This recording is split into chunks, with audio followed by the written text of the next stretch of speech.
Latest update sa kakatapos lang na Muscle Contest Philippines noong October 25 na kung saan kasali ang mga Olympian contenders at isa na doon si Joven Sagabain na current champion ng Muscle Contest at para i-defend ang kanyang title bilang champion.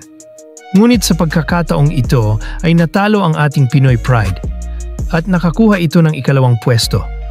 Ang naging champion ay si Navid Ali na Japan's represent at isang Mr. Olympia Japan overall champion 2023. Makikita natin ang final call-out ng top 1 and top 2 sa stage at papansin nyo kung gaano kadikit ang laban from front and back pose, symmetry, hardness, dryness, fullness at stage presence. Narito ang ilang breakdown at comparison ng physique ni Joven at ni Navid. Sa front pose kung saan makikita kay Joven ang kapal ng chest at fullness ng shoulders, malapad at balanced. Maganda ang V-taper, malapad na balikat papuntang maliit na waist.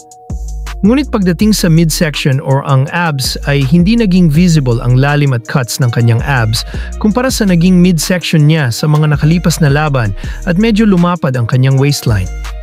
Ang overall look niya ay mas compact at aesthetic.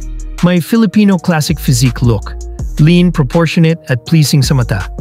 Kay Navid Ali naman ay mas malaki ang frame at mas makapal ng upper body, lalo na sa chest at traps. Ang arms at delts niya ay mas nakaangat sa stage lights. Medyo mas aggressive ang conditioning, mas dry at detalyado ang muscle separation. Ang kanyang midsection or abs ay kitang-kita ang visibility at deep cuts, maliit at tight na waistline na ang isa din sa mga posibleng dahilan ng nilamang niya kay Joven. Sa front, siya ang may mas malaking presence. Pagdating sa back pose ay makikita natin dito ang malinis at pantay ang symmetry ng back ni Joven with clear definition sa lats at lower back, ang density at mas defined ang muscle separations. Maganda ang shoulder-to-waist ratio at nakikita ang detalye ng rear delts at traps. Bagamat mas maliit ang frame kumpara kay Navid, halatang pantay at proportioned ang kanyang likod.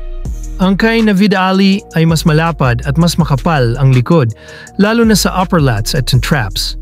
Nakikita ang mas deep muscle striations at mas dense na back development. Slight advantage sa size at density, pero medyo nawawala ang symmetry sa gitna ng likod kung ikukumpara kay Joven. Si Navid Ali ang mas dominante sa laki at density, dahilan kung bakit siya nakakuha ng first place. Si Joven Sagabain naman ay nagpakita ng mas refined aesthetics, balance, at classic men's physique shape. Kaya siya runner-up, halos dikit ang laban. Narito ang larawan ng lineup ng mga nanalo sa Muscle Contest Philippines at kung gaanong patindi ng patindi ang mga competitors all over the world. Ito ay isang magiging malaking gasolina at motivation para sa ating Pinoy Pride na si Joven upang mas maibigay pa niya ang the best packaged upang masungkit niya uli ang Olympia Qualifier 2026 sa mga darating na laban international. Kung naghahanap ka ng mga latest updates sa mga idolo mong men's physique competitors, nasa tamang channel ka. Kaya huwag kalimutang mag-like, comment at subscribe at i-hit na rin ang notification bell para lagi kang updated. Let's go!